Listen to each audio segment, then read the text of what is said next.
Mountain Monsters has been off the air for years, but the real reason production stopped has finally been revealed. This wasn't a simple cancellation.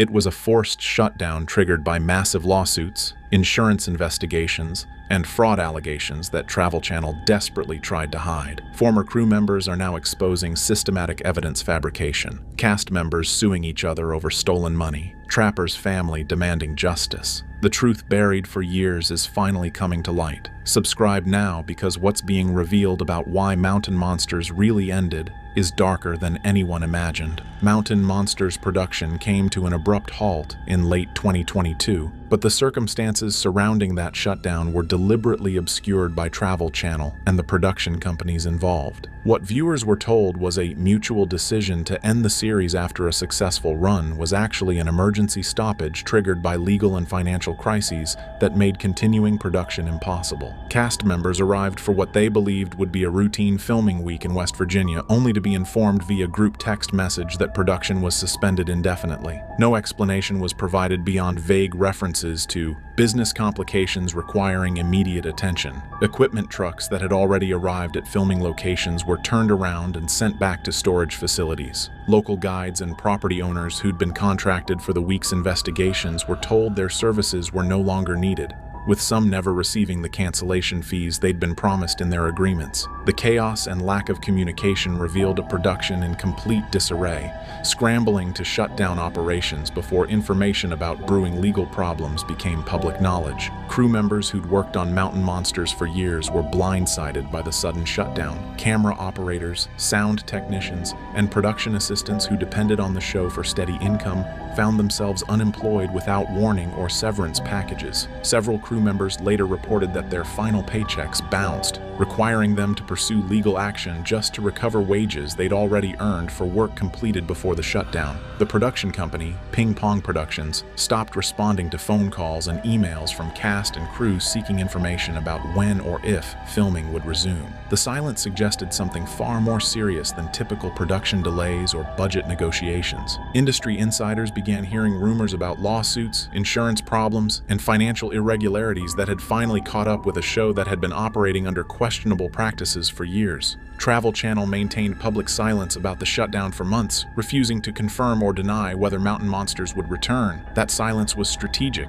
The network was consulting with legal teams about how to distance itself from the mounting scandals while minimizing its own liability exposure. Internal documents later revealed that Travel Channel executives had been aware of problematic practices on Mountain Monsters for years, but chose to ignore them as long as the show delivered acceptable ratings and revenue. The lawsuit that ultimately forced Mountain Monsters production to stop permanently was filed in October 2022 by a coalition of former crew members alleging a pattern of labor violations, unsafe working conditions, and systematic fraud that the production company had perpetrated over multiple seasons. The complaint, filed in West Virginia State Court, named Ping Pong Productions, Travel Channel's parent company Warner Bros. Discovery, and several individual producers as defendants. The allegations were damning and specific, backed by documentation including contracts, emails, text messages, and testimony from dozens of witnesses. The lawsuit's central claims focused on wage theft. Crew members alleged they were consistently paid less than their contracts specified, forced to work excessive hours without overtime compensation, and denied meal penalties and other legally mandated benefits. Production assistants reported working 16-hour days during investigation filming, but being paid for only 8 hours, with producers threatening termination if they complained about the discrepancies. The complaint included detailed records showing systematic underpayment totaling hundreds of thousands of dollars across multiple crew members over several seasons. Even more explosive were allegations about evidence fabrication. Former production assistants provided sworn declarations describing how they were instructed to plant fake footprints, create artificial claw marks on trees, and place hair samples and scat that would later be discovered by the Ames team during investigations. One former employee detailed purchasing a gorilla costume from a Hollywood effects company and wearing it during night filming while cast members pretended to hunt for cryptids. The lawsuit included receipts for these purchases, emails discussing logistics of creating fake evidence, and text messages where producers explicitly acknowledged they were staging encounters because authentic cryptid activity couldn't be relied upon to provide enough dramatic content for each episode. The unsafe working conditions allegations focused on nighttime filming in dangerous dangerous terrain without proper safety equipment, inadequate medical support during remote investigations, and pressure on cast members to continue working despite injuries and health problems. The complaint specifically cited Buck's ATV accident and subsequent filming while he was clearly impaired by pain medications as examples of production prioritizing content over crew safety. Insurance fraud allegations claimed the production company had misrepresented the nature of filming activities to obtain coverage, then filed false claims when injuries occurred. The legal warfare among Mountain Monsters cast members revealed that the Ames team's apparent brotherhood was a facade hiding bitter disputes over money, credit, and control of the show's valuable intellectual property. The conflicts began even before Trapper's death, but escalated dramatically afterward as surviving cast members fought over who deserved what share of residual payments, merchandising revenue, and potential future earnings from the Mountain Monsters brand. Wild Bill filed a lawsuit in 2021 against the production company, claiming he was owed over $300,000 in unpaid residuals from streaming and international distribution that his contract entitled him to receive. His complaint alleged that Ping Pong Productions had deliberately hidden revenue streams and provided false accounting statements to avoid paying cast members their contractual shares. Wild Bill's attorneys subpoenaed financial records that revealed Mountain Monsters had generated millions in revenue from Netflix licensing, Amazon Prime streaming, and international sales that cast members had never been informed about or compensated for, despite contractual provisions entitling them to percentage participation. Buck and Jeff filed a joint lawsuit making similar claims, arguing they'd been systematically cheated out of earnings they'd legitimately earned through years of dangerous work on the show. Their case included allegations that producers had created shell companies to funnel revenue away from the main production entity, specifically to avoid contractual obligations to pay cast members. The legal filings exposed how production companies exploit reality television performers through complex corporate structures designed to minimize payments while maximizing producer profits. Most bitter was the conflict between cast members themselves over merchandising rights. When Mountain Monsters merchandise, including t-shirts, hats, and collectibles, began generating significant revenue, disputes erupted about who owned the rights to the Ames Team brand, individual cast member images, and catchphrases used on the show. Huckleberry claimed he'd never signed away his image rights and demanded compensation for any merchandise featuring his likeness. Wild Bill and Jeff argued they had agreements with the production company that entitled them to merchandising percentages, while Buck contended that all cast members should share equally in merchandise revenue regardless of individual contracts. The legal battles became so contentious that cast members stopped speaking to each other entirely, destroying any possibility of the team reuniting for future productions, even if the show's other problems were resolved. The insurance investigation that ultimately made Mountain Monsters production legally impossible began after Buck's ATV accident, when the production company's liability insurer received a claim for medical expenses and disability payments related to his injuries. Insurance adjusters conducting routine investigation of the claim discovered discrepancies between what the production company had disclosed about filming activities versus what actually occurred during Mountain Monsters investigations. The insurer had been told filming involved outdoor recreation and nature documentation with appropriate safety protocols, when in reality cast members were conducting dangerous nighttime investigations in rough terrain without adequate medical support, safety equipment, or supervision. Buck's accident triggered a comprehensive audit of all previous claims filed by Mountain Monsters production over multiple seasons. Investigators discovered a disturbing pattern. Numerous cast and crew members had filed injury claims related to filming, far exceeding the rate expected for the type of production activities the insurance company believed they were covering. Wild Bill's heart attack, various sprains and fractures among crew members, and multiple emergency room visits for injuries sustained during investigations revealed that Mountain Monsters was significantly more dangerous than the production company had disclosed when obtaining coverage. The insurance company determined that Ping Pong Productions had committed material misrepresentation by failing to disclose the true nature and risks of filming activities. They described Mountain Monsters as comparable to wildlife documentary production, when it actually involved cast members hiking dangerous terrain at night, building elaborate physical structures without engineering oversight, and engaging in activities that would require specialized stunt coordination and safety protocols if accurately disclosed. This misrepresentation potentially voided coverage for all previous claims and certainly terminated the policy going forward. Without insurance coverage, Mountain Monsters couldn't legally film. No location would grant permits, no network would authorize production, and cast and crew wouldn't work without liability protection. The production company attempted to obtain new coverage from other insurers, but once the previous carrier's investigation findings became known in the industry, no reputable insurance company would cover mountain monsters at any price. The few quotes the production company received for high-risk coverage required premiums so expensive they exceeded the show's entire production budget, making filming financially impossible even if they could find an insurer willing to take the risk. The legal action initiated by Trapper's family in 2023 opened a painful and complicated chapter in Mountain Monster's troubled legacy,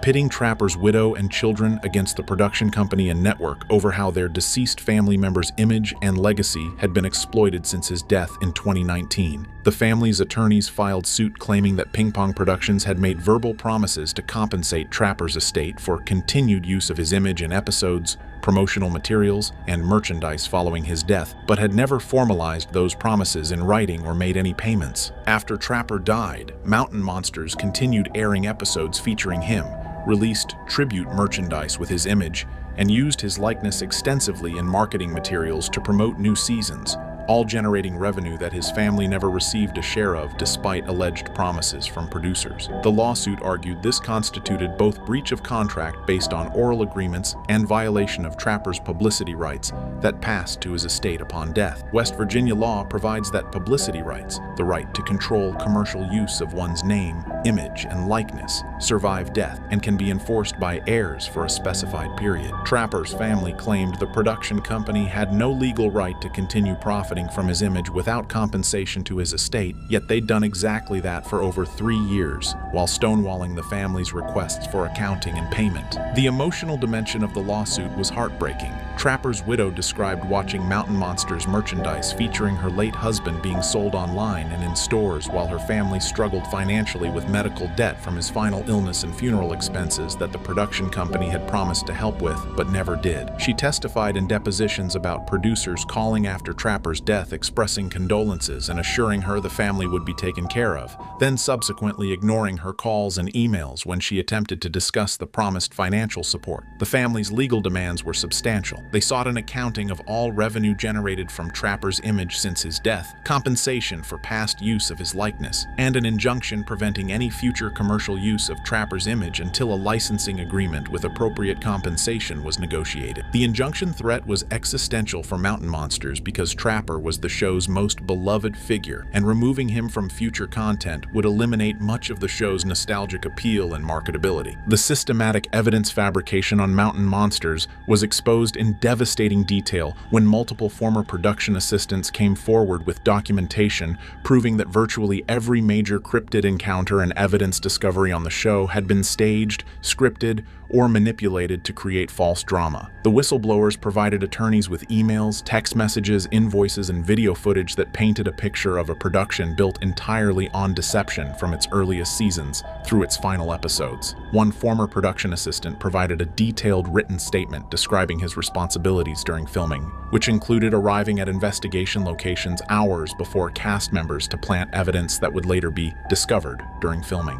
He described creating fake Bigfoot footprints using carved wooden stamps, hanging tufts of synthetic hair purchased from costume suppliers on tree branches where they'd be noticed by cameras, and placing animal scat purchased from exotic animal facilities to suggest cryptid presence. The statement included photographs he'd secretly taken of these evidence-planting activities as insurance against potential legal liability, images that clearly showed production crew members staging the very evidence that would be presented as authentic discoveries. Email correspondence between producers and special effects companies revealed extensive discussions about creating creature costumes for night filming. One email chain detailed specifications for a realistic Bigfoot suit with appropriate movement characteristics for distance filming that cost over $12,000 to manufacture. The emails explicitly discussed how the costume would be used during Mountain Monsters investigations, with cast members pretending to encounter an actual cryptid.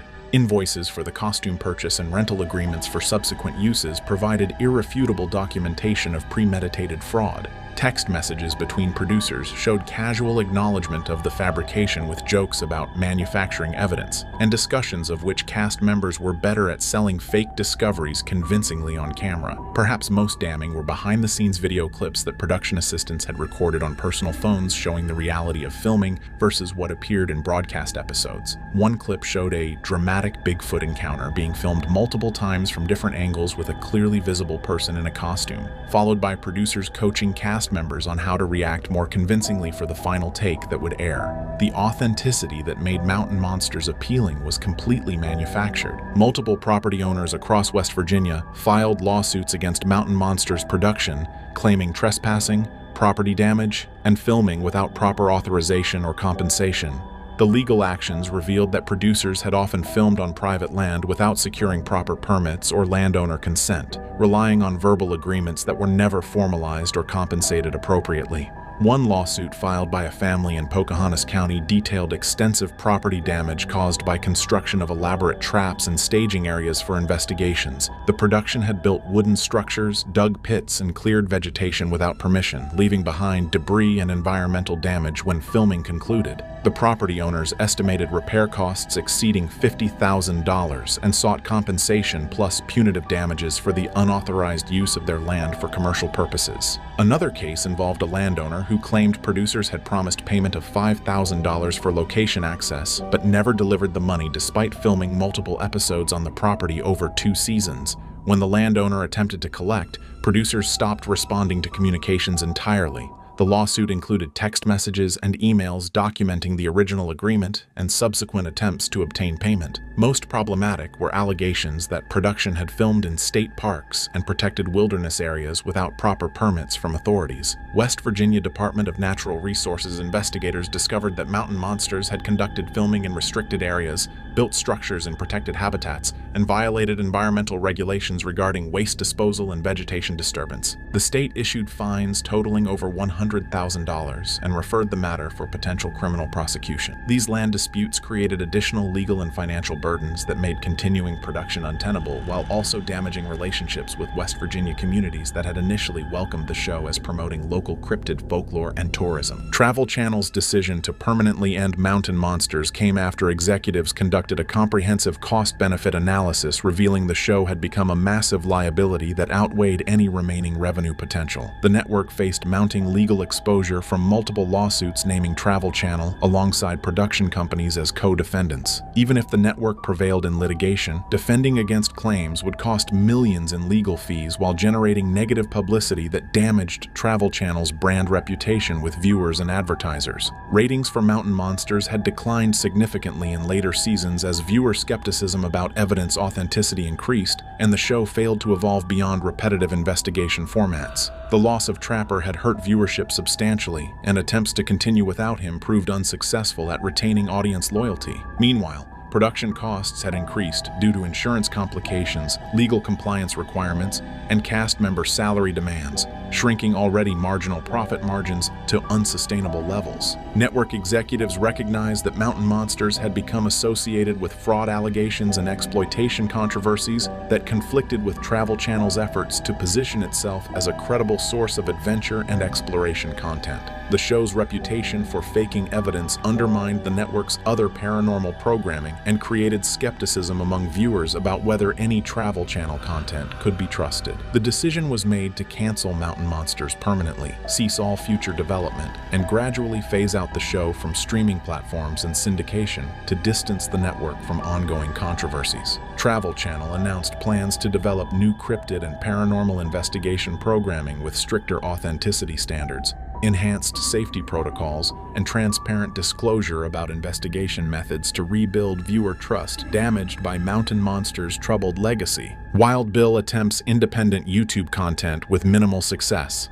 Buck withdrew from public life, managing chronic pain and working occasional construction jobs. Jeff explores other paranormal projects, but Mountain Monsters' fraud reputation makes him unhireable. Huckleberry does small-scale cryptid hunting and convention appearances for modest income. The Ames team is fractured beyond repair, members no longer speaking due to legal disputes and personal betrayals. Mountain Monsters became a cautionary tale about reality TV exploitation rather than Appalachian folklore celebration.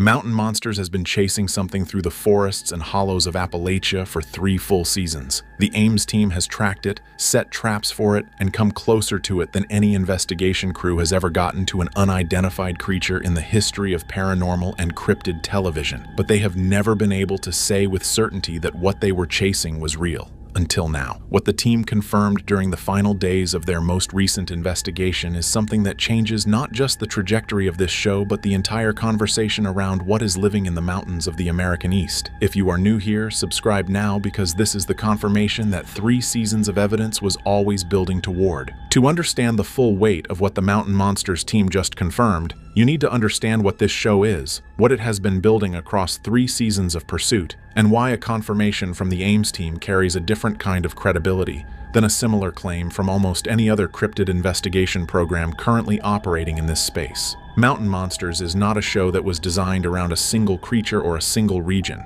It is a show built around a team of experienced outdoorsmen, hunters, and trackers from the Appalachian region whose relationship with the mountains they investigate is not that of outside researchers arriving with equipment and theories. These are men who grew up in these mountains, who learned to read terrain and animal sign and environmental evidence from people who had been doing it for generations before them, and whose collective knowledge of what the Appalachian wilderness normally contains and normally produces is the baseline against which everything unusual they encounter is measured. Trapper, Buck, Huckleberry, Wild Bill, Jeff, and Willie have between them an accumulation of field experience in some of the most remote and least documented terrain in the eastern United States that no academic institution and no professional research organization can replicate through conventional means. When they say something is out there, they are not saying it from a position of theoretical interest or investigative enthusiasm. They are saying it from a position of direct, repeated physical engagement with evidence that their combined decades of experience in that environment tell them is real. The creature they have been pursuing across 3 seasons of Mountain Monsters emerged from initial witness accounts that the team treated with the same practical skepticism they apply to all incoming reports, filtering them against their knowledge of what the terrain can produce naturally before committing to an investigation. What moved the creature from a collection of witness accounts into a sustained multi-season pursuit was the physical evidence the team began accumulating from the first investigation, evidence that could not be attributed to known animals,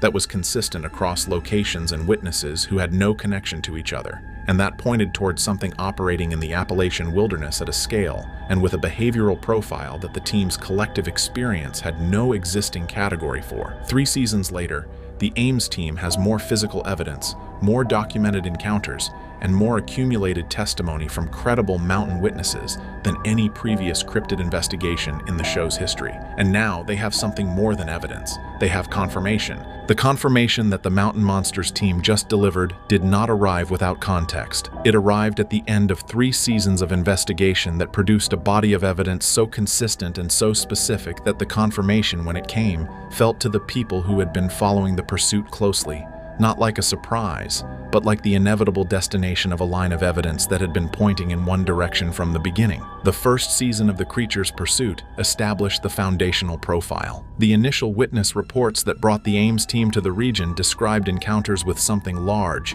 bipedal in some of its observed movements, but capable of moving on all 4 limbs at speeds inconsistent with any known large animal in the Appalachian ecosystem. Witnesses described a creature that was aware of being observed, that responded to the presence of investigators with behavior that suggested intelligence rather than simple animal flight response, and that left physical evidence at encounter sites that the Ames team's trackers found compelling from the first examination. Footprints that were outside the size range of any documented species in the region. Vegetation disturbance patterns that indicated something moving through dense terrain at a speed and with a physical profile that the team's hunters identified as unlike anything they had tracked before. And in several locations, structural formations, deliberate arrangements of natural materials that Trapper and the senior members of the team assessed as intentional rather than environmental in origin. The second season deepened the profile and raised the stakes. The team returned to the region with refined equipment and a more specific understanding of the creature's apparent territory, and what they found during that season's investigations pushed the pursuit from compelling to urgent. The creature was not simply present in the terrain. It was responding to the team's investigation in ways that indicated it was trapped tracking them as actively as they were tracking it, appearing at locations ahead of the team's arrival, leaving evidence at positions that seemed designed to be found, and on at least 2 occasions during second-season investigations,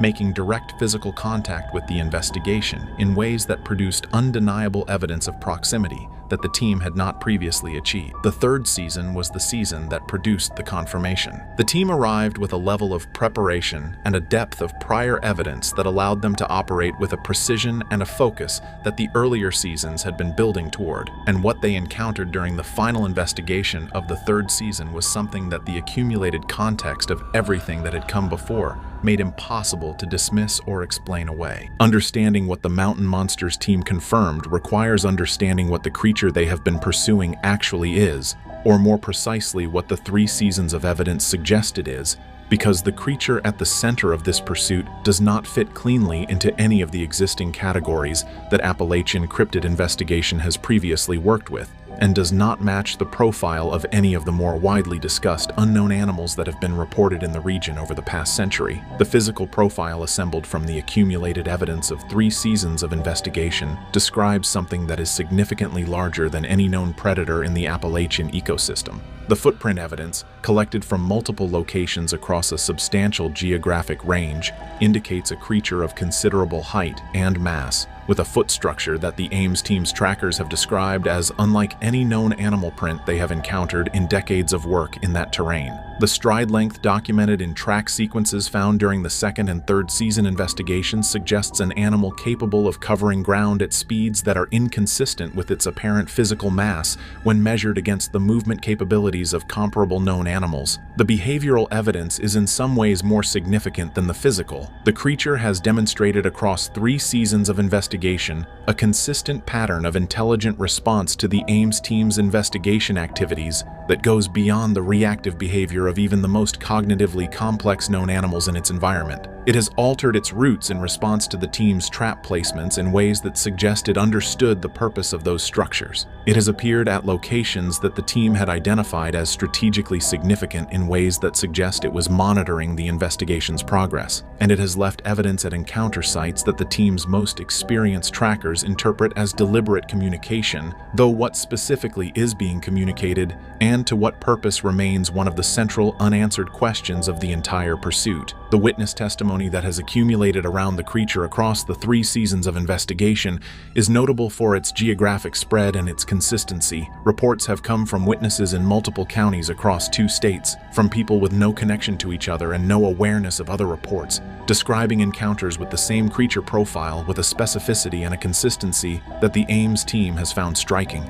Witnesses who have encountered the creature in the field describe an experience that is different in character from encounters with known large animals, a sense of being evaluated rather than simply threatened, of being the subject of something's attention in a way that feels purposeful rather than accidental. The investigation that produced the confirmation was the 3rd season's culminating effort, the investigation the Ames team had been building toward, across 2 full seasons of accumulated evidence and refined understanding of the creature's territory and behavior. The preparation for this investigation was more extensive than anything the team had undertaken in the previous seasons, reflecting both the seriousness with which they were approaching the final push and the specific intelligence they had gathered about the creature's current location and movement patterns. Trapper had spent weeks in the period leading up to the investigation reviewing everything the 3 seasons had produced, working with the team's trackers to build the most complete picture available of the creature's range, its den locations, its seasonal movement patterns, and the specific behavioral triggers that had generated the closest encounters of the previous seasons. The result was an investigation plan that was more targeted and more specifically calibrated to what the evidence suggested than anything the show had previously attempted. The investigation began with the Ames team splitting into smaller units to cover more ground simultaneously, a tactical decision driven by the 2nd season discovery that the creature was capable of monitoring the team's movements and adjusting its position accordingly when the full group moved together through its territory. The first hours of the investigation produced evidence that immediately confirmed the team was in the right area. Track evidence fresh enough to indicate the creature had been in the immediate vicinity within hours of the team's arrival. Environmental disturbance in the vegetation consistent with the movement profile that had been documented across the previous seasons. and audio evidence captured on the team's recording equipment and heard directly by field members that Trapper and Buck both identified immediately as consistent with vocalizations attributed to the creature by witnesses from the first season onward. But it was the encounter in the third hour of the investigation that produced the confirmation in a location deep in the terrain that the team's evidence suggested was central to the creature's current reign, under conditions that the combination of their preparation and the creature's own behavior had created in a way that neither side of the encounter had entirely anticipated. The moment of confirmation came in the way that the most significant moments in the mountain monsters investigation always come, not through a planned encounter at a prepared trap site, but through the unpredictable intersection of the team's carefully positioned presence and the creature's own movement through its territory, an intersection that the preparation had made possible, but that the specific form it took was not something the team had scripted or anticipated. The team members who were in the field when it happened have described the moment in accounts that are consistent in their core details and that convey, even through the filters of post-event recounting, the immediate and undeniable character of what the encounter produced. What the team witnessed was not a partial view, not a fleeting glimpse at the edge of camera range, not the ambiguous impression of something large moving through dense vegetation in low light. What they witnessed was a direct and sustained encounter with the creature at a distance and under conditions of visibility that made the kind of misidentification that skeptics apply to most cryptid encounter reports genuinely impossible for people with the combined field experience the Ames team brings to an investigation. Trapper, who has spent more time in Appalachian terrain than any other member of the team and whose capacity for disciplined assessment of what he is seeing in the field is the product of a lifetime of serious hunting and tracking, described what he witnessed in terms that he has not used about any previous mountain monsters encounter. He was not hedging. He was not framing his account in the conditional language that investigators use when they are describing something they believe they saw but cannot fully verify. He was describing something he saw clearly, under conditions that his experience told him were sufficient for a definitive assessment, and his assessment was definitive. The creature the Ames team has been pursuing across 3 seasons of investigation is real. It exists. It is present in the Appalachian wilderness in the region the team has been investigating, and it is something that the existing categories of known Appalachian wildlife do not account for. The confirmation encounter did not produce only eyewitness testimony from the Ames team. It produced physical and recorded evidence that the team collected during and immediately after the encounter. Evidence that is described by the people who have reviewed it as the most significant single body of material the Mountain Monsters investigation has generated across its entire 3-season run. The camera footage from the encounter, captured under the field conditions of a nighttime investigation in dense Appalachian terrain, shows what the team witnessed with a clarity that reflects both the quality of the equipment they brought to this investigation and the proximity of the encounter. People who have reviewed the footage describe it as the clearest visual documentation of the creature that the investigation has produced.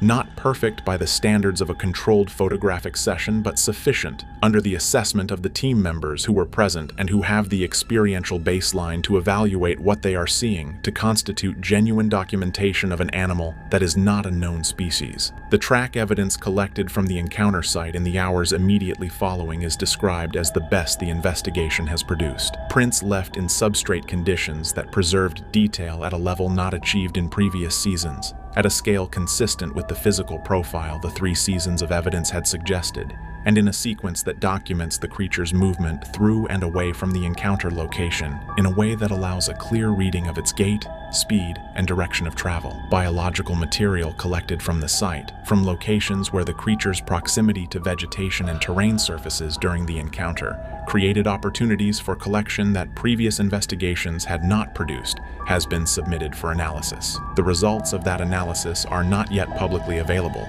but the collection itself represents something the investigation has been working toward across 3 seasons: physical material from the creature that can be subjected to scientific examination, independent of the testimony and observational evidence that has constituted the bulk of the investigation's documentation to this point. Audio recordings from the encounter document vocalizations from the creature during the period of direct contact that represent the clearest and most sustained audio evidence the investigation has produced, and that the team's members have described as unlike any known animal vocalization in the Appalachian ecosystem. The confirmation that the Ames team delivered at the end of 3 seasons of investigation was not news to the people who live closest to the terrain where the creature has been documented. In the communities scattered through the mountains and hollows of the region where the investigation has been centered, the creature's existence has never been a matter of serious debate among the people whose daily lives put them in direct contact with the wilderness where it operates. It has been a fact of the local landscape,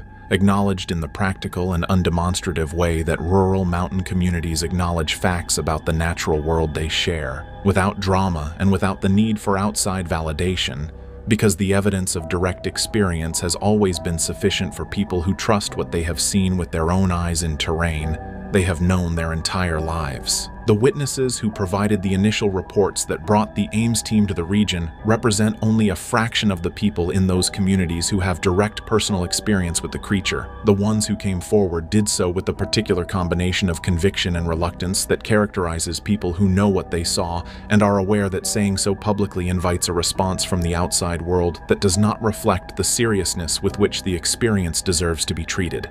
The ones who did not come forward are more numerous, and their reasons for staying quiet are the same reasons that have kept this category of knowledge confined to local communities across the entire documented history of Appalachian cryptid reports. You do not talk about what you have seen in the mountains to people who have not seen it, because the conversation that follows is not worth having. The Ames team's 3 seasons of investigation changed that dynamic in the communities closest to the creature's territory in ways that are visible to anyone paying attention to how the local response to the show has evolved across its run. In the first season, the team encountered the careful and measured engagement that outsider investigators always encounter in these communities.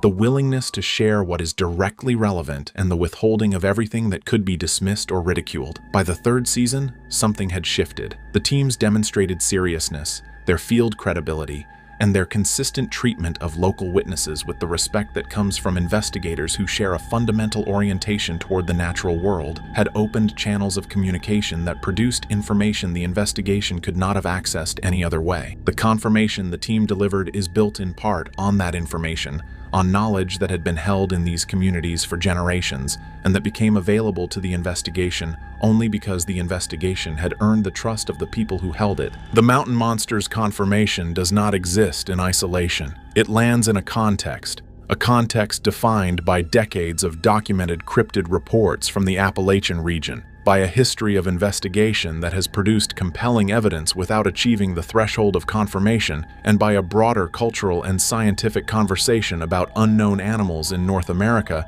that has never been resolved in either direction with the definitiveness that a genuine confirmation of this kind demands. The Appalachian region has the longest and most densely documented history of unknown creature reports in the eastern United States. From the earliest written records of European settlement through the current era of trail cameras and smartphone documentation, the mountains have produced a consistent and geographically stable body of encounter reports that cannot be accounted for by known wildlife and that have never been fully explained by the misidentification and hoax explanations that mainstream commentary defaults to when these reports are addressed at all. The mountain monsters investigation, across its 3 seasons of pursuit, has been the most sustained and most methodologically serious field investigation of a specific Appalachian unknown animal that the documented history of this field contains. The Ames team's approach, grounded in the practical field skills of experienced hunters and trackers, rather than in the technological frameworks of academic or institutional research, has produced a body of evidence that is different in character from what previous investigation approaches have generated, and that is more difficult to dismiss precisely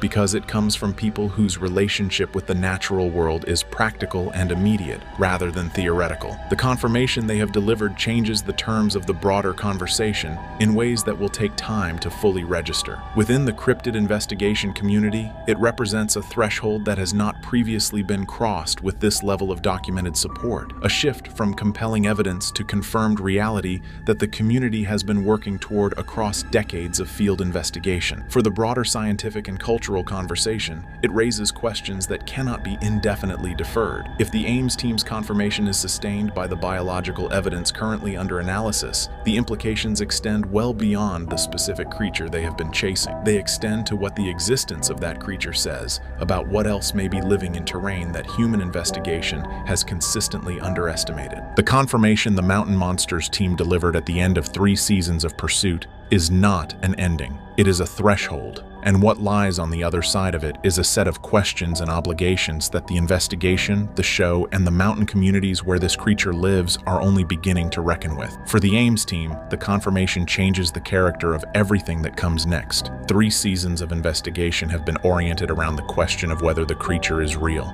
That question is now answered. The questions that replace it are harder and more consequential. Where does the creature's range extend? How many individuals exist? What does the intelligence the team has documented across 3 seasons of behavioral observation imply about how the creature should be approached going forward? The biological material collected from the confirmation encounter site is the most immediate piece of the investigation's next chapter. When those results become available, they will either force a formal scientific response from institutions that have declined to engage with this category of evidence, or they will raise new questions that push the investigation further. The mountain communities closest to the creature's territory are watching what happens next with the quiet attention of people who have never doubted what was out there and who have a personal stake in how the outside world responds. 3 seasons of pursuit brought the Ames team to this moment. What they do with it is the investigation that is just beginning. Jacob "Buck" Lowe, the fan favorite from Mountain Monsters, has just broken his silence, revealing disturbing truths about what really happened behind the cameras. What he's claiming isn't just shocking, it's terrifying. Hidden footage, secret investigations, and a government warning that nearly shut down production for good. Was Mountain Monsters really a show about chasing folklore? Or were they documenting something no one was ever supposed to find? Before we uncover the truth, hit subscribe, because what you're about to hear has been buried for years, and tonight it finally comes to light. Before the cameras, before the fame, Jacob "Buck" Lowe was just another kid from West Virginia who grew up surrounded by stories of things that shouldn't exist. Born and raised in the Appalachian foothills, Lowe was fascinated by local folklore. Not the campfire kind, but the whispered ones. Tales of shadow figures in the hollers, red eyes blinking from tree lines, and miners who vanished deep underground. When Mountain Monsters premiered in 2013, audiences met Buck as the comic relief, the rookie who was eager but naive, always ready to run headfirst into the dark with a flashlight and faith in his team. But as the seasons went on, something changed. The laughter faded, the jokes slowed, and Buck became more guarded, more serious.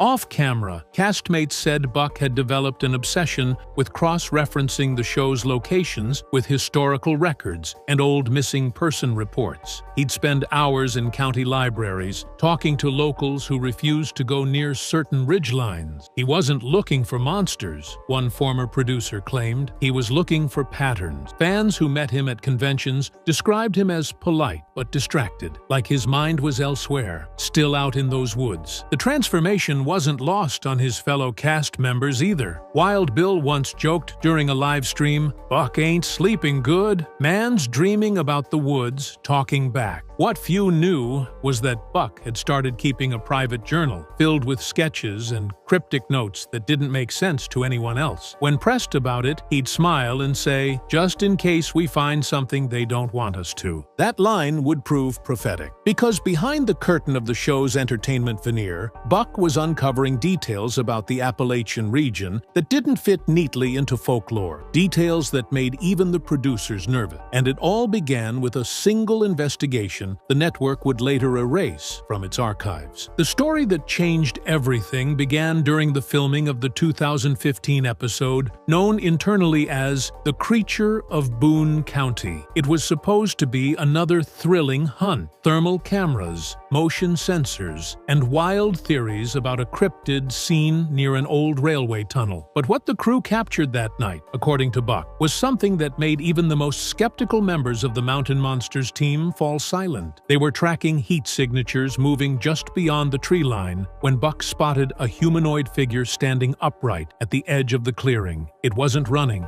it wasn't hiding, it was just watching them. The crew's thermal scopes caught it clearly, nearly 7 feet tall, moving with a precision that didn't match any known animal. Then, just as quickly, every camera on site began to fail. Batteries drained, audio spiked into static. By the time they checked their footage later that night, everything from that moment forward had been corrupted. Producers told the team it was a technical glitch, but Buck didn't believe it. A few days later, an editor working post-production allegedly told him something that shook him, that a second copy of the raw files existed, one the network had quietly locked in an encrypted server marked "Do Not Distribute." Within weeks, the entire episode's storyline was rewritten. The strange sighting was replaced with a harmless, false alarm narrative. Fans noticed inconsistencies, mismatched weather, missing dialogue, an abrupt ending that felt edited to hide something. Months later, during a small podcast interview, Buck broke his silence and admitted, "What we filmed that night wasn't a monster story. It was something else, something walking like us, but it wasn't us." That confession vanished from the internet within 24 hours. But by then, a handful of listeners had already clipped the audio. What Buck said next would ignite one of the most chilling rumors in Appalachian folklore history: that the Mountain Monsters crew had captured real evidence the government didn't want aired. Just months after the mysterious Boone County footage vanished, Buck's life took a darker turn. It began one night in late 2017 when he received a phone call from an unlisted number. The voice on the other end was calm, deliberate, and unlike anyone he knew. "Mr. Lowe," it said, "you and your team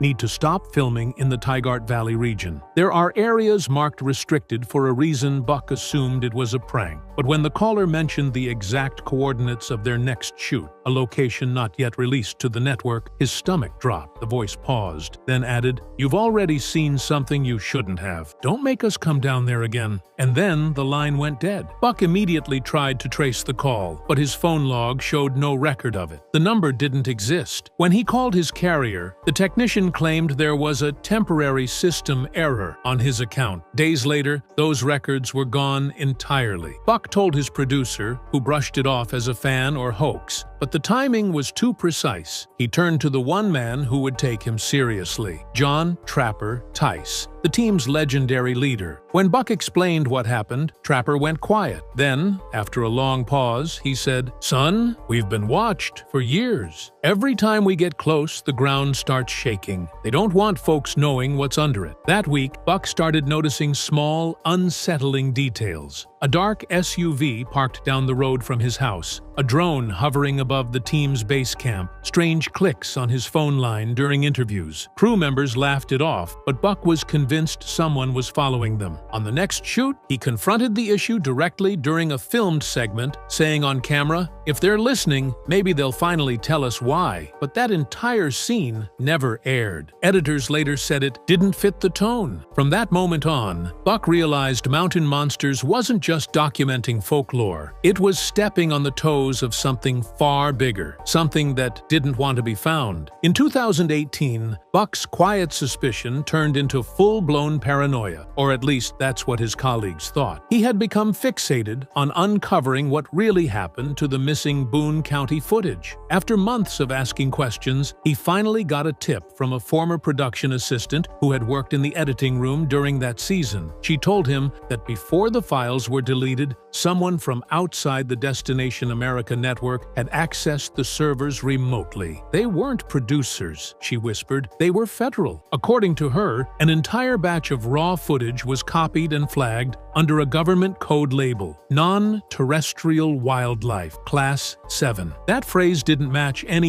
U.S. fish and wildlife category, but it appeared in internal file logs. When Buck heard that, he started digging deeper, calling contacts in IT, chasing spreading rumors, even contacting online whistleblower groups. What he uncovered next made even the skeptics pause. He found a screenshot from a data leak showing mountain monsters listed among other media suppression cases involving paranormal investigations and off-record government monitoring. The metadata tied back to a private defense contractor known for handling unusual biological recoveries. Buck couldn't believe what he was seeing. Their show, the same one known for laughter and Appalachian folklore, was apparently being treated like a national security risk. That night, Buck called Wild Bill and Jeff and showed them the screenshot. Bill's jaw dropped. "You're saying we're on some kind of government list for catching Bigfoot?" Buck shook his head. "No," he said, "not Bigfoot, something worse." Within days, the screenshot disappeared from the forums, scrubbed clean. The whistleblower who'd shared it deleted all her accounts. And then, strangely, a man claiming to represent Homeland Resource Oversight contacted the network, and every mention of the Boone County footage was permanently removed from their digital archives. That's when Buck realized the truth wasn't just being buried, it was being erased. By early 2019, the tension surrounding mountain monsters had reached its peak. Fans noticed long gaps between episodes, cryptic network statements, and rumors of production halts due to safety issues. Behind the scenes, Buck said the team wasn't just scared, they were being silenced. But the one person who refused to stay quiet was Trapper Tice. Though his health was failing, the old hunter remained sharp as ever. "They think they can bury this," he told Buck one night during a late call, "but the Earth don't keep secrets forever." According to Buck, Trapper had been doing his own research, compiling decades' worth of encounter reports that were never shown on television. Some of those came from military bases and old miners who claimed they'd seen tall figures with reflective eyes walking along restricted ridgelines after dark. Trapper's theory? That the creatures they'd been hunting weren't cryptids at all. They were sentries, biological watchers tied to something older and more organized than anyone imagined. A few weeks before his death, Trapper gave Buck a USB drive sealed in duct tape. "If something happens to me," he said, "make sure this doesn't end up in their hands." But after Trapper passed away, the drive vanished from Buck's truck. He reported it stolen, but there were no signs of a break-in. The local sheriff told him it was probably a coincidence. Maybe he dropped it. Buck didn't believe that for a second. In a podcast interview years later, Buck described the final message Trapper sent him just days before he died. The text read, "They're moving something out of the tunnels. If we disappear, tell them it's not a legend." The night that message was sent, strange radio interference was recorded across several counties in West Virginia. And in the Mountain Monsters archives, there's still an entire week of footage that was never released, marked confidential, sealed, and filed under Trapper's name. Whatever was on that drive, Buck believes it was the key to everything. The proof that turned their monster hunts into a real-life cover-up. After Trapper's death, something shifted, not just in the Mountain Monsters team, but in how the show was being handled. Buck described it best in a live stream months later. It stopped feeling like entertainment and started feeling like surveillance. He wasn't exaggerating. Production meetings that used to take place in open offices were suddenly invite-only. Crew members had to sign new non-disclosure agreements that forbade them from discussing unreleased materials or field anomalies. And every episode outlined now had to be cleared by a network-appointed compliance officer. None of this had happened before. The breaking point came during a shoot in Summers County. The crew captured something on a thermal drone, a figure far larger than a man, moving through the trees with unnatural speed. The moment Buck requested a copy of the raw file, he was told it had been corrupted. When he insisted on seeing the backup footage, he was informed that all secondary storage had been reformatted by mistake. Within 48 hours, the team received a message from the network's parent company stating that content pertaining to non-verifiable biological entities was no longer permitted to air. This wasn't just censorship, it was an erasure of their work. Buck, furious, went to social media to vent his frustration, posting cryptic messages about forces behind the curtain. Within days, those posts disappeared. His account was briefly suspended for abnormal activity, and he later discovered his phone had been remotely wiped. Meanwhile, fans began noticing the edits. Conversations were cut mid-sentence. Equipment malfunctions that Buck swore were not natural were replaced with staged bloopers, and in one strange case, an entire episode was uploaded with the wrong audio, the team's dialogue replaced by a looping background track. When questioned,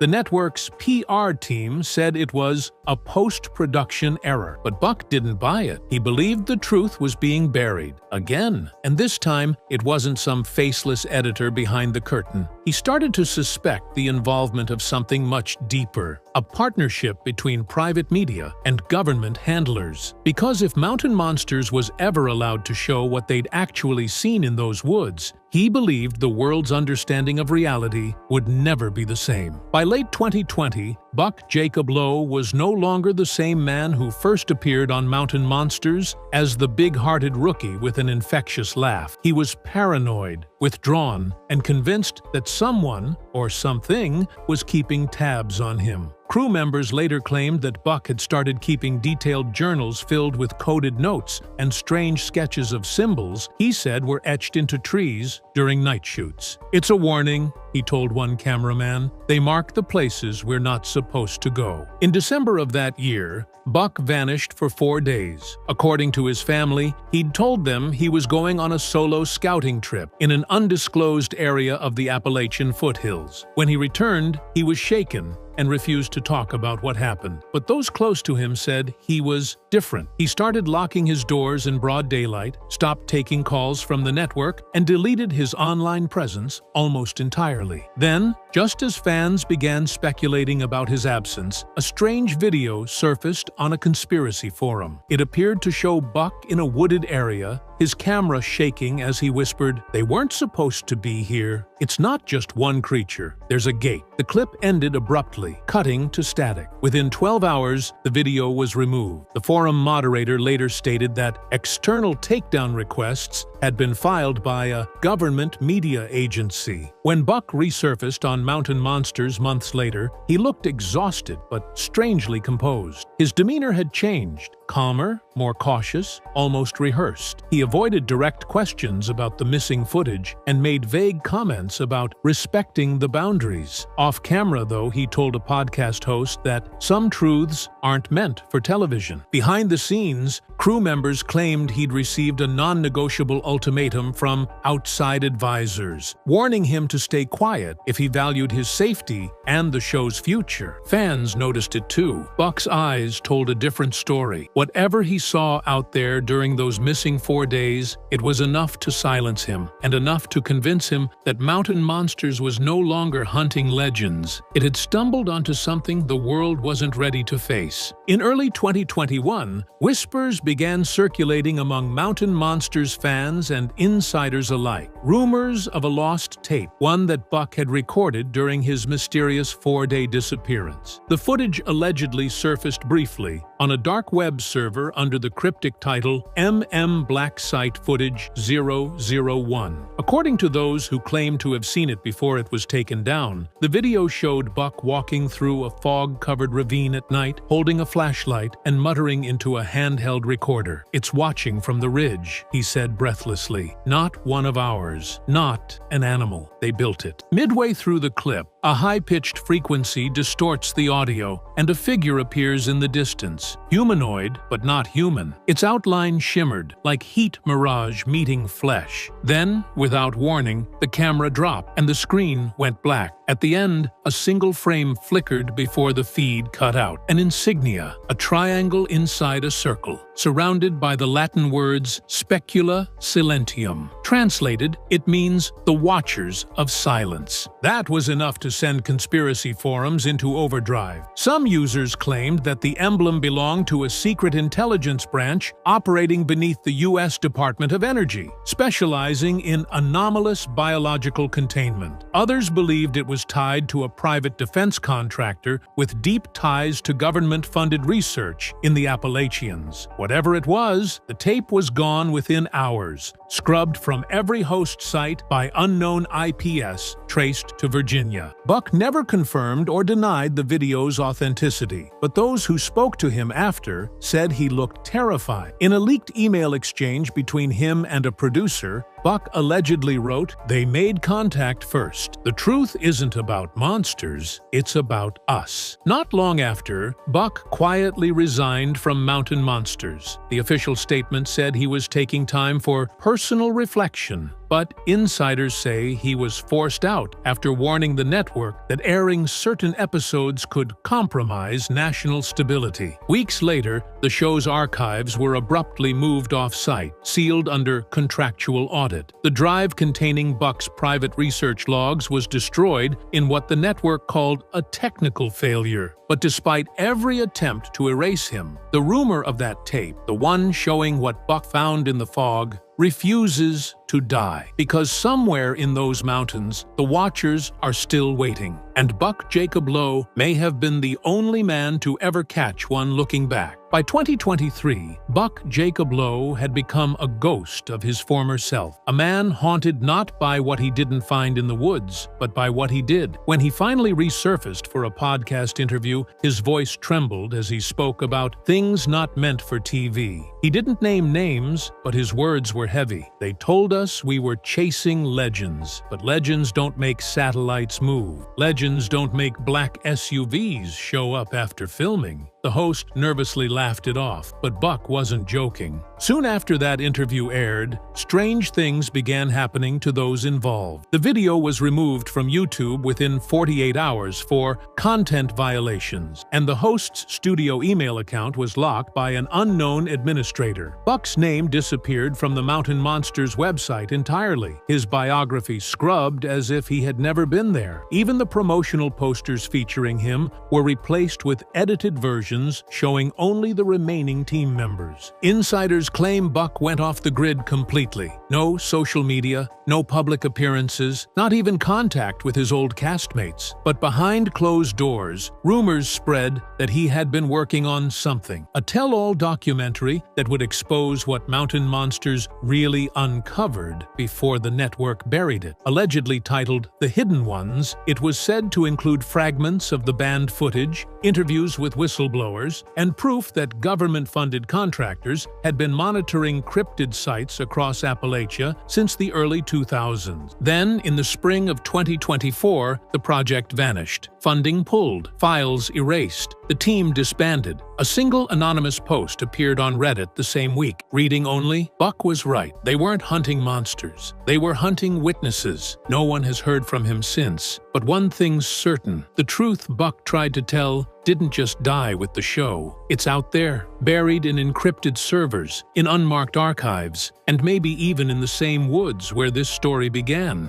And if Jacob Lowe was silenced for good, then the question that still chills those who watched him the most remains unanswered. What if the monsters were never the danger, and the real threat was the people trying to hide them? For years, mountain monsters felt like controlled chaos, folklore, fear, and brotherhood wrapped in Appalachian darkness. Viewers laughed, jumped, and followed the Ames team deep into places most people would never dare to step. But behind the shouting and the humor, something far heavier was happening. One man on that team saw it before anyone else. Joe Huckleberry Lott wasn't just muscle or comic relief. He was the protector, the one who noticed when the woods went quiet for the wrong reasons, and according to Huckleberry, there was a season of Mountain Monsters so disturbing it was never allowed to air. Not delayed, not re-edited, buried, footage taken, contracts rewritten, silence enforced. What they encountered deep in the West Virginia wilderness wasn't entertainment anymore, and the moment it appeared on camera, everything changed.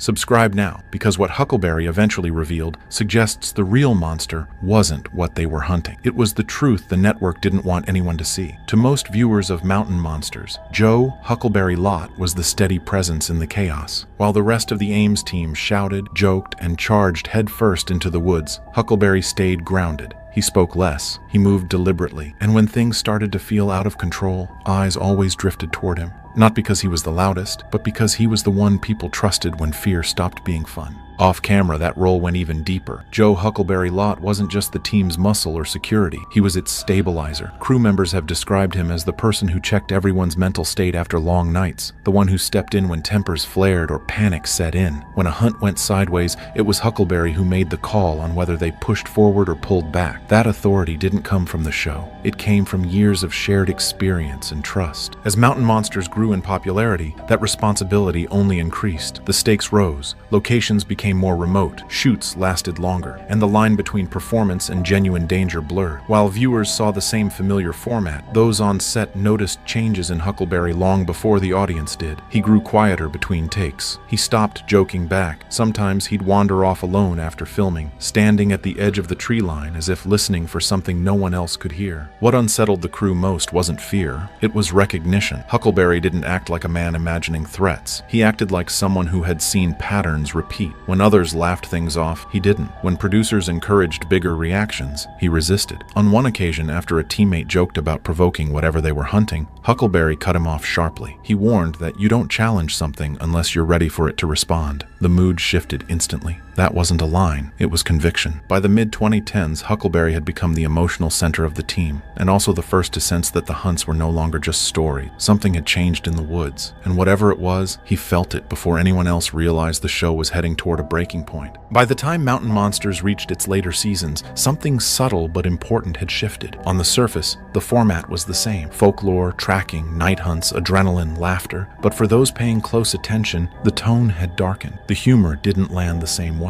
Reactions felt less exaggerated. Fear stopped feeling performative and started looking real. Crew members later admitted that the woods themselves felt different. Locations that once carried an adventurous edge now came with a heaviness that lingered even during daylight. Sounds didn't behave normally. Nights felt longer. Equipment failures became more frequent, not catastrophic, but persistent enough to raise concern. Batteries drained faster than expected. Audio picked up interference where none should exist. These weren't moments played up for drama. Many never made it to air. Joe Huckleberry Lott noticed the change immediately. He began urging the team to slow down, to stop shouting blindly into the forest, to treat certain areas with caution. What unsettled others wasn't that he was scared. It was that he seemed focused, as if he recognized something familiar in the way events were unfolding. He spoke less during filming and more during quiet moments, warning that provoking the unknown wasn't entertainment once it started reacting. There were moments when jokes died mid-sentence, times when someone would laugh only to realize no one else was smiling. On more than one occasion, filming stopped not because of weather or technical issues, but because the mood simply collapsed. The woods went quiet in a way that felt intentional.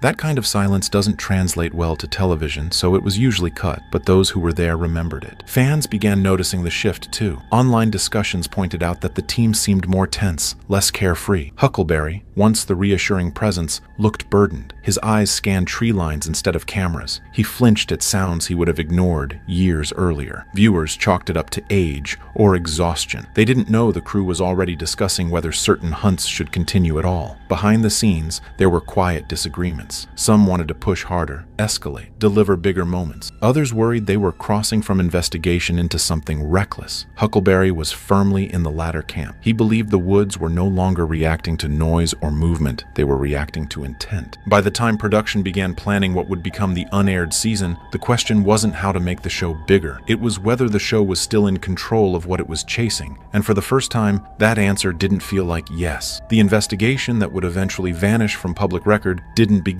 with a title, a creature name, or even a clear destination. Internally, production notes for Mountain Monsters referred to it only as a numbered site, a remote stretch of Appalachian forest in southern West Virginia, far from towns, paved roads, or reliable communication. That alone was unusual. Most hunts were anchored in local legends with names people recognized. This one came with warnings instead of stories. From the start, locals were reluctant to speak on camera. A few would talk off the record, lowering their voices, refusing to give exact location. They mentioned lights drifting along ridgelines, animals found in places that didn't make sense, and a feeling that certain areas of the woods didn't want people lingering after dark. None of it fit clean folklore. It sounded more like avoidance than myth-making. The Ames team arrived expecting another difficult shoot. What they didn't expect was how quickly things felt wrong. Weather forecasts stopped matching reality. Clear nights turned into sudden fog. Winds shifted direction without warning. Electronics behaved inconsistently. Equipment that had worked for years began malfunctioning within hours of setup. These weren't dramatic failures, just enough disruption to make seasoned crew members uneasy. Joe Huckleberry Lot reacted differently than the rest. He didn't joke about it. He didn't brush it off. He started setting stricter boundaries, positioning cameras carefully, insisting on quieter movement through certain areas. When asked why, he gave the same answer repeatedly. Something about this place didn't feel random. By the first night, the mood had shifted completely. The forest felt compressed, as if sound couldn't travel the way it should. Small noises echoed too clearly. Larger sounds felt muffled. Jeff's thermal equipment picked up inconsistent heat signatures that appeared, moved unnaturally fast, then vanished before anyone could get eyes on them. Each time the team moved to investigate, the area went dead. Physical signs followed. Deep markings appeared on gear left unattended overnight. Not scratches from animals, straight, deliberate impressions that didn't match claws or tools. No one could explain how they'd been made without waking half the camp.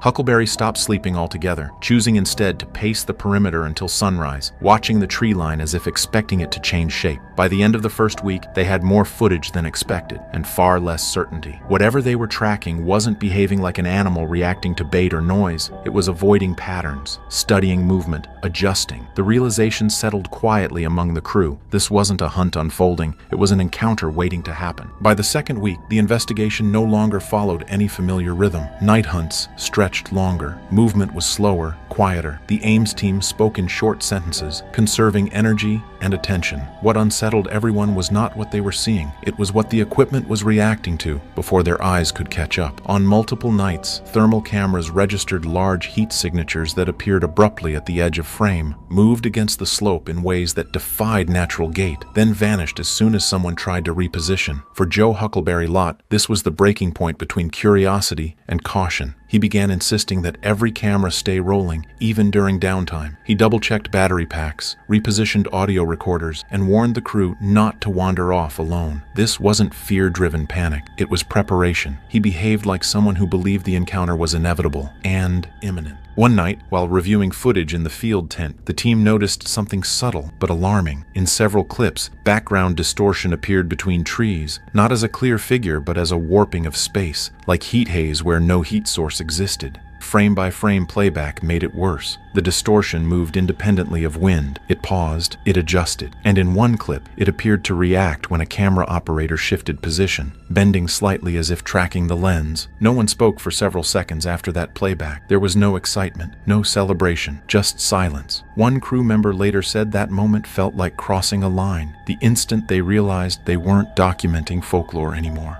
They were documenting presence. Over the next 2 nights, activity intensified. Heavy movement circled the camp after midnight, slow and deliberate. Audio picked up low-frequency sounds that didn't register as animal calls. They weren't loud. They were close. Traps were triggered without activating sensors. Bait disappeared without disturbance to surrounding ground. And every time the team tried to recreate conditions for better footage, the activity stopped completely. The cameras kept rolling, though, and they caught things no one noticed in real time. Shadows that moved without a source, brief frame drops accompanied by audio distortion, and moments where the forest itself seemed to swallow light. Huckleberry stopped allowing jokes on mic. He warned that whatever they were dealing with didn't respond to noise, it responded to attention. By the end of that stretch, no one wanted to review footage alone, and the unspoken understanding among the crew was clear. Whatever had been watching them now knew it was being watched back. The final hunt didn't begin with urgency, it began with restraint. By that point, everyone understood that rushing only seemed to make things worse. The plan was simple: split into pairs, cover more ground quietly, and let the equipment do the work. Mountain monsters had used this method dozens of times before, but this night felt different the moment they stepped away from camp.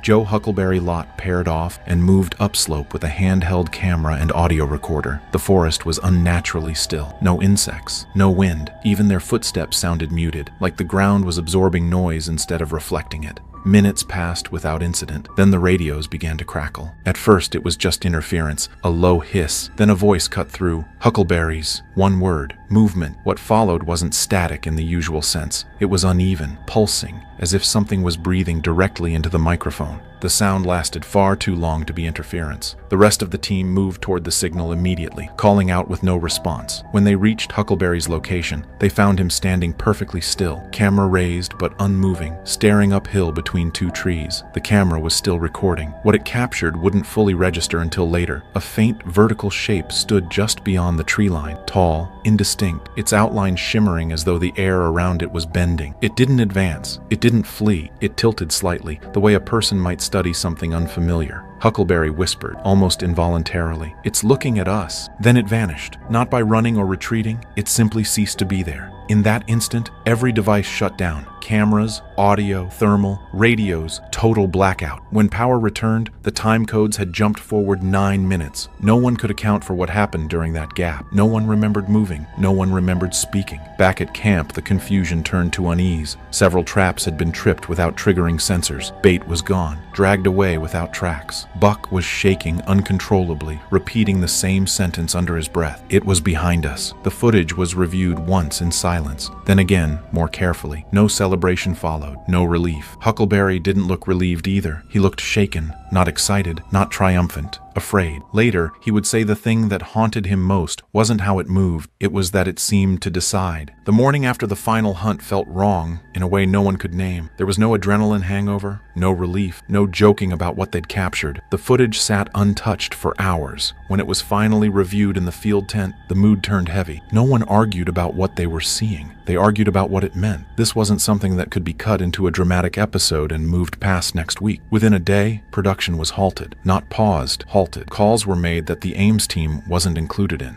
Then, unfamiliar men arrived at the site, not regular producers or editors, but outsiders carrying clipboards and sealed cases. They identified themselves vaguely and asked for everything: cameras, drives, batteries, backups, all of it. Joe Huckleberry Lot refused at first. One camera in particular. He said it wasn't ready to be seen, that it needed contact. The response was immediate and cold: hand it over or risk removal from the show entirely. The decision was made for him. The camera was taken from his bunk while he was away. What followed felt less like television and more like containment. Every storage device was logged, sealed, and packed without explanation. No one said where it was going. No one said when it would return. By that evening, the team was instructed to suspend all filming pending review. Within days, updated non-disclosure agreements arrived, far stricter than anything they'd signed before. For the first time in its history, Mountain Monsters didn't just stop production. It vanished from the schedule. Calls went unanswered. Paychecks stalled. And slowly, the realization set in. This wasn't about editing choices or network tone. Whatever was on those tapes had crossed a line. Huckleberry understood it before anyone else said it out loud. The show wasn't being delayed, it was being erased. Once the footage was taken, the strangest part wasn't what happened next. It was what didn't happen. There was no follow-up meeting, no explanation from the network, no reassurance that production would resume.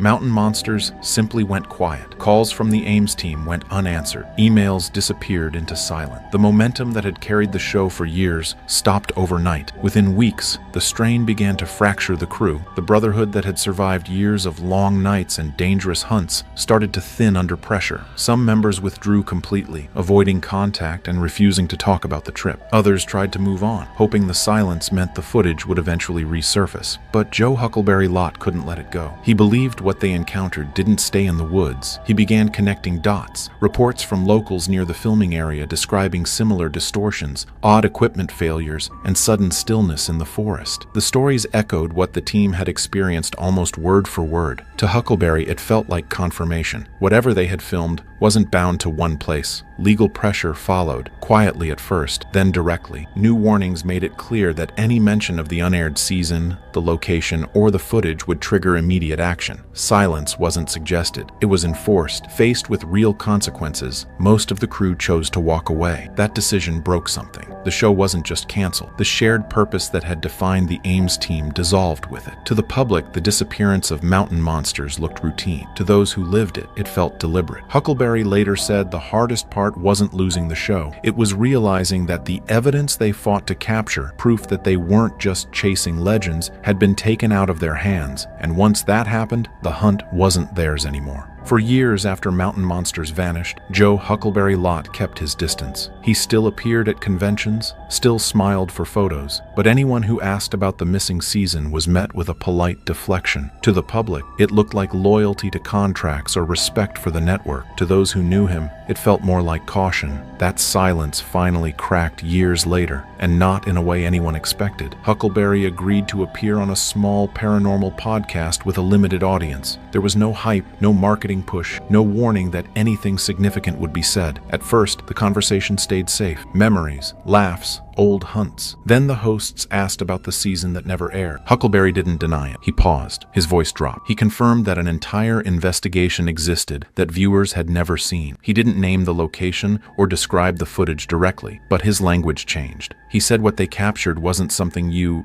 edit around. It wasn't dramatic. It wasn't cinematic. It was wrong. When one host laughed nervously, Huckleberry stopped him cold. He said the thing they encountered didn't behave like an animal reacting to bait or noise. It reacted to intention. It moved with awareness, and it knew they were there before they knew it was watching. That wasn't fear speaking. It was certainty. Within hours, clips from the interview spread online. Fans dissected every word. But less than 2 days later, the entire episode disappeared. Not just one upload, every version across every platform. The hosts later claimed they'd received legal notices demanding immediate removal. Huckleberry never commented on the takedown. He never returned for a follow-up. After that, his online presence went dark. Social media pages stopped updating. Messages from fans went unanswered. Those close to him said he became more guarded, more withdrawn. He still believed the footage mattered, but he also believed there were consequences for pushing too hard. For many fans, that brief interview changed everything. It confirmed what rumors had hinted at for years. The lost season wasn't shelved for creative reasons. It was buried, and the fact that even a careful, measured admission triggered immediate silence suggested something far more serious than a canceled TV show. Huckleberry hadn't broken his silence to tell a story. He'd broken it to issue a warning. In the years since that brief confession, Joe Huckleberry Lott has avoided the subject almost entirely. When asked about the missing season of Mountain Monsters, he redirects, smiles politely, and changes the topic. Those closest to him say it isn't fear of contracts anymore, it's acceptance. Whatever happened in those woods, he believes it can't be undone by exposure. Occasionally, fragments resurface. A grainy clip, a whispered line, each vanishes as quickly as it appears. Fans argue over authenticity, but the pattern never changes. Appearance, removal, silence. Huckleberry has acknowledged none of it. The only statement he's repeated, quietly and without drama, is that some things aren't meant to be chased once they've been seen. The show didn't end with answers. It ended with a boundary. According to Huckleberry, the real danger wasn't the figure in the trees. It was what followed when the evidence was taken away and everyone was told to forget. Mountain Monsters didn't conclude with closure. It concluded with a warning. If the truth disappears that easily, maybe it was never meant to be entertainment at all. The Mountain Monsters.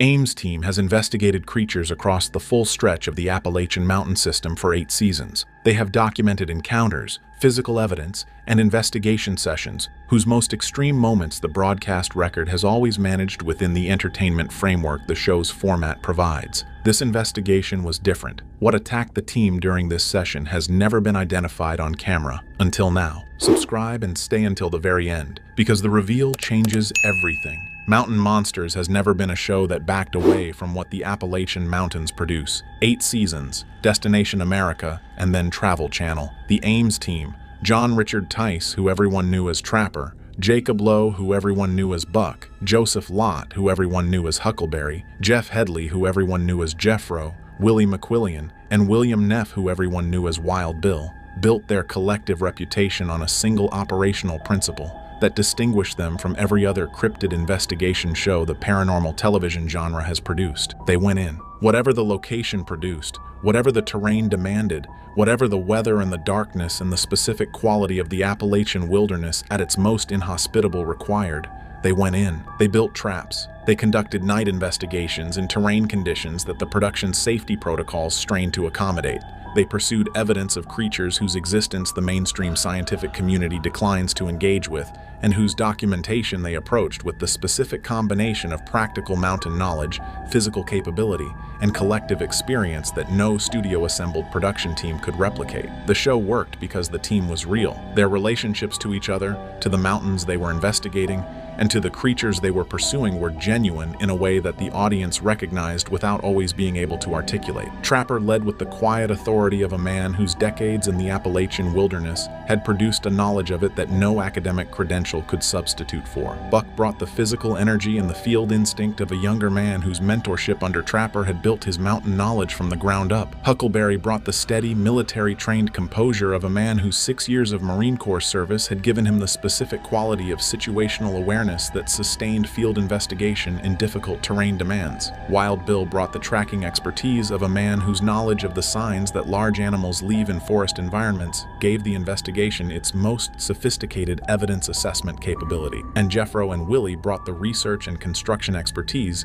that gave the investigation's trap-building operations and evidence analysis processes their practical foundation. That team, in those mountains, produced 8 seasons of investigation content whose most extreme moments have always operated within the broadcast format's ability to present them as entertainment. The investigation this video documents operated outside that ability. What attacked the team during this session is what the broadcast format has never been able to fully present, and what finally gets revealed in this video, is the reason the investigation has stayed in the team's memory as the one that was different from everything that came before it. The investigation location at the center of this video's reveal is a specific section of the Appalachian mountain system whose prior evidence history the Ames team's research process had identified as unlike any location in their investigation record before the deployment was organized. Not unlike in the sense of more dramatic or more potentially productive in terms of the show's entertainment format. Unlike in the specific and operational sense of a location whose evidence profile communicated something about the character of what was operating there that the team's collective field experience had not previously encountered in quite the same combination and with quite the same specificity. The prior evidence from the location came from multiple independent sources whose temporal distribution spread across years rather than concentrated in a single reporting period, ruled out the coordinated fabrication explanation that the Ames team's research process applies to evidence clusters whose geographic concentration and temporal proximity could reflect shared cultural narrative rather than independent observation of a genuine phenomenon. Witness accounts from the surrounding community described encounters whose behavioral specificity, the particular movement patterns, the specific vocalizations, the precise geographic areas of consistent activity, exceeded what the cultural transmission of a shared legend typically produces in independent observers, separated by years of time and without documented connection to each other's accounts. Physical evidence from the location had been documented by prior field investigators, whose findings the Ames team's research process had reviewed and whose specific characteristics Wild Bill's tracking expertise had assessed as genuine biological evidence rather than misidentification or fabrication. Track evidence showing dimensional profiles and anatomical characteristics outside the range of every known Appalachian wildlife species. Structural evidence, tree breaks, branch manipulations, constructed formations, whose height above the ground floor and whose construction complexity exceeded what the known large mammal species of the area are capable of producing, and a specific geographic zone within the location where the evidence density was highest and where the community witnesses whose accounts the research process had assessed as most credible had consistently placed the center of the documented activity. The Ames team arrived at the location with a research picture that Trapper described in the pre-investigation briefing as the most specific and the most consistently supported location intelligence the investigation had ever produced going into a deployment. Not the most dramatic, the most specific. The distinction matters because what the team encountered during the investigation was not what dramatic presentation had prepared anyone for. It was what the specific and consistently supported location intelligence had been pointing at all along. And what it was is what this video finally reveals. The Ames team's first active investigation session at the location produced a body of physical and acoustic evidence whose cumulative picture by the end of the session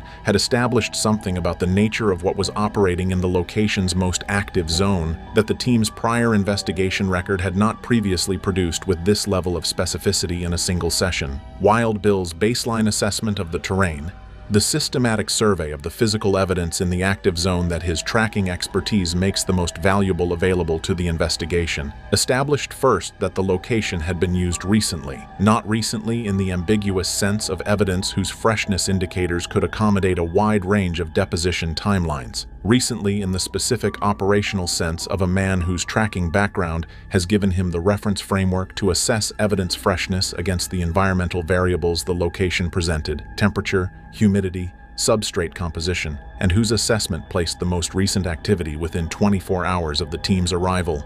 Something had been in the most active zone the day before the team got there. The physical evidence Wild Bill documented in the baseline survey was the most significant the investigation had produced at any location across the prior seasons in terms of its combination of quantity, quality, and geographic concentration.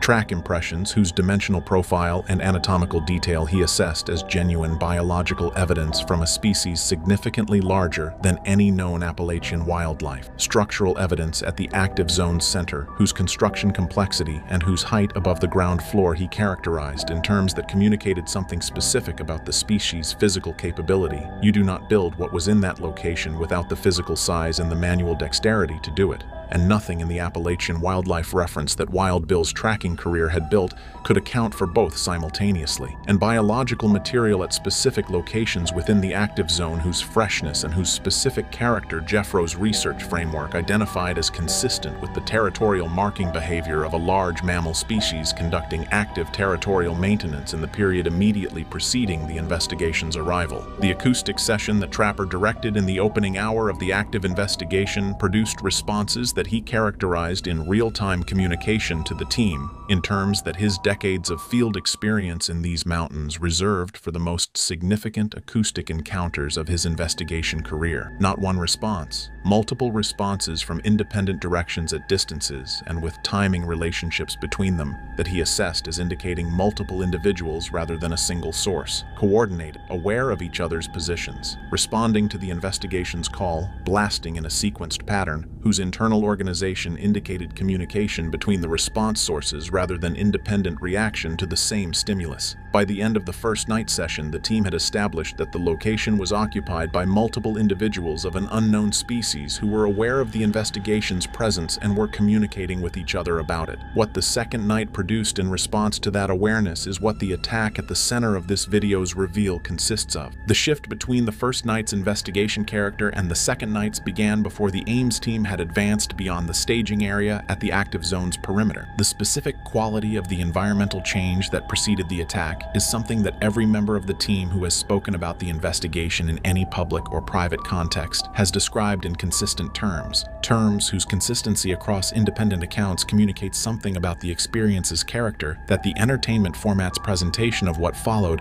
has never fully represented. The forest went quiet in a way that Trapper characterized in terms he had not previously used about any prior investigation location's behavioral response to the team's presence. Not the ambient quiet of a forest in low-activity conditions, a directed quiet, a silence that had a geographic concentration originating from the most active zone's center and spreading outward in a pattern consistent with a behavioral suppression effect whose cause was in the zone rather than ambient. Wild Bill registered the same quality independently and simultaneously. His tracking background gives him the specific reference framework for the behavioral response that large territorial species produce in the surrounding wildlife when they are actively present and actively aware of an intruder. And the silence the second night produced in the location's biological environment was the signature of exactly that behavioral response pattern, at a scale and with a geographic precision that the known large mammal species of the Appalachian system do not produce. Huckleberry's security assessment of the team's perimeter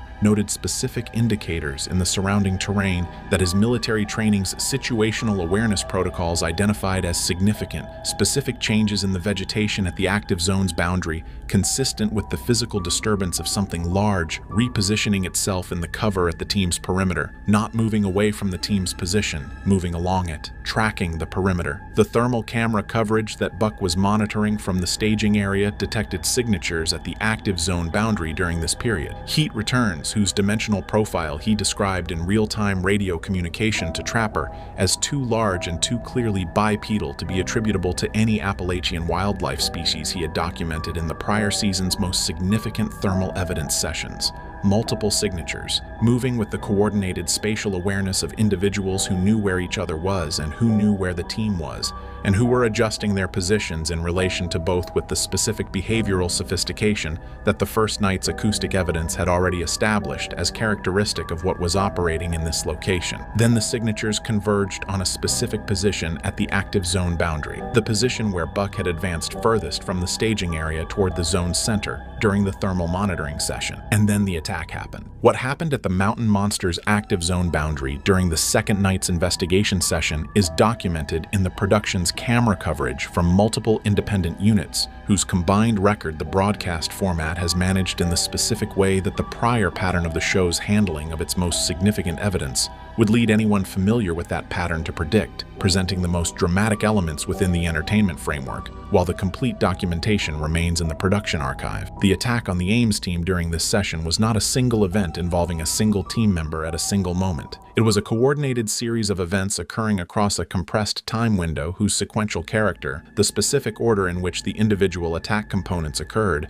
and the spatial relationship between their locations within the investigation area communicates something about the behavioral sophistication of whatever produced them that the individual components do not establish in isolation. It began with Buck. He was the team member who had advanced furthest from the staging area during the thermal monitoring session, the individual whose position at the active zone boundary placed him closest to whatever had been repositioning itself in the cover along the perimeter. The first physical event of the attack involved him directly and produced in him the immediate and involuntary physical response that a genuine threat from something of significant size at close proximity produces in a person regardless of their field experience or their accumulated familiarity with the investigation environments. Buck moved backward, fast, without the deliberate, assessed withdrawal of someone making a tactical decision about how to respond to a threat. The instinctive backward movement of someone whose body has registered danger before their conscious assessment of the situation has had time to characterize it. What had made contact with the cover immediately in front of his position, not with him directly, but with the vegetation between his position and the active zone, was large enough and moved with enough force that the disturbance it produced in the undergrowth was audible to every team member in radio contact at the time of the event. Trapper's radio communication in the seconds following Buck's backward movement established the situation in terms whose specific content communicates something about his assessment of what had just occurred. He did not ask what happened. He told the team to hold their positions and called for the thermal cameras to cover Buck's location. Huckleberry moved to Buck's position with the specific quality of purposeful physical response that his military training produces in him when a team member's safety requires immediate direct support. Wild Bill began a sweep of the perimeter whose tactical logic reflected his tracking assessment that the source of the initial disturbance had not departed the area. What the thermal cameras showed during the subsequent minutes, what the coverage captured in the active zone boundary and in the surrounding perimeter in the period following the initial event, is the most significant visual evidence the investigation produced and the element of the complete record whose broadcast presentation the show's format has managed most carefully. The thermal camera coverage of the mountain monster's active zone boundary during and immediately following the attack sequence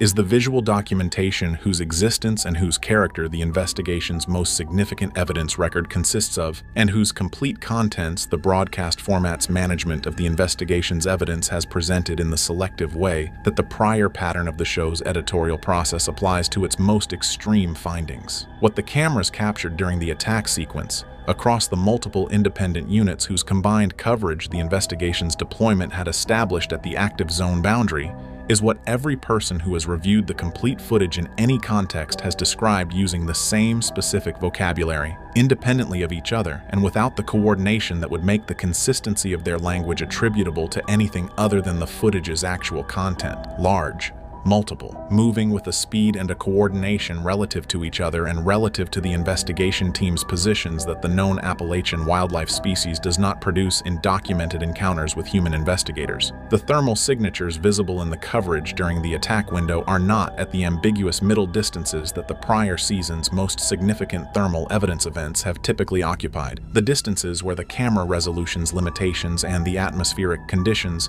create the interpretive space that the skeptical community uses refuses to resist engagement with the evidence on its merits. They are close enough that the dimensional assessment the footage permits is not the rough estimate of a distant return, but the specific measurement of a heat signature whose proximity to the camera's position gives the imaging a resolution that the prior season's most dramatic thermal evidence has not matched at comparable proximity. Wild Bill's physical evidence sweep of the perimeter in the minutes following the attack sequence produced findings at the specific locations where the thermal signatures had been concentrated that his tracking expertise assessed in real-time field analysis as the most significant physical evidence the investigation had ever documented at any location in any prior season. Ground disturbance consistent with something very large moving through the boundary vegetation at speed. Substrate impressions at the specific locations where the thermal signatures had been concentrated, whose dimensional profile his field assessment placed outside the range of every known Appalachian wildlife species, and whose depth indicated a mass that the species producing them would need to possess to create that specific pressure signature in the ground substrate at the investigation location's soil composition, and biological material at one specific location within the boundary zone, the location closest to where Buck had been positioned when the initial event occurred, whose character and whose freshness Wild Bill's assessment characterized as the most significant biological evidence his investigation career had produced in any field context. Trapper's assessment of what attacked the Mountain Monsters Ames team during this investigation session is the most significant evaluation of the event available from any source, not because Trapper's credentials are comparable to an academic scientist's in the institutional sense that a university affiliation and a publication record represent, but because his specific expertise, decades of sustained field presence in the Appalachian mountain system, with the specific accumulated knowledge of what those mountains produce and what they do not produce that only that duration of direct engagement with that specific environment generates, is the most relevant available for assessing what the second night's investigation produced. He has encountered more of what the Appalachian wilderness produces in 50+ years of sustained engagement with it than any academic whose knowledge of the system is derived from the literature and the controlled field study that institutional research permits. When Trapper says something about what the Appalachian Mountains are producing in a specific location, the assessment rests on that foundation, and the specific character of what it rests on makes it more significant for the specific question of what operated in the investigation location than the credentials of an institutional scientist whose engagement with the relevant evidence is more removed from the field reality the investigation documented. Trapper's assessment of what attacked the team during the second night session was communicated to the people who worked most closely with him in the investigation's aftermath in terms that have been described by those people in consistent ways across their independent accounts. He was not dramatic about it. Trapper was constitutionally resistant to the dramatic overstatement that the paranormal television genre tends to generate around its most extreme investigation moments. His communication style in every prior season's most significant investigation events had been characterized by a plainness and a practical directness that the people who knew him recognized as more honest and more significant than the dramatic language the format sometimes tried to elicit from him. His assessment of what attacked the team during this session was delivered in that same practical and direct register. He said the attack was coordinated, that it involved multiple individuals acting in relationship to each other's positions and in relationship to the team's positions simultaneously, that it was not defensive, not the response of animals startled into aggressive behavior by the investigation's proximity, that it was deliberate and organized in a way that his decades of field experience in those mountains had never produced in any prior encounter with any known or unknown species, and that what the investigation had been documenting across the deployment,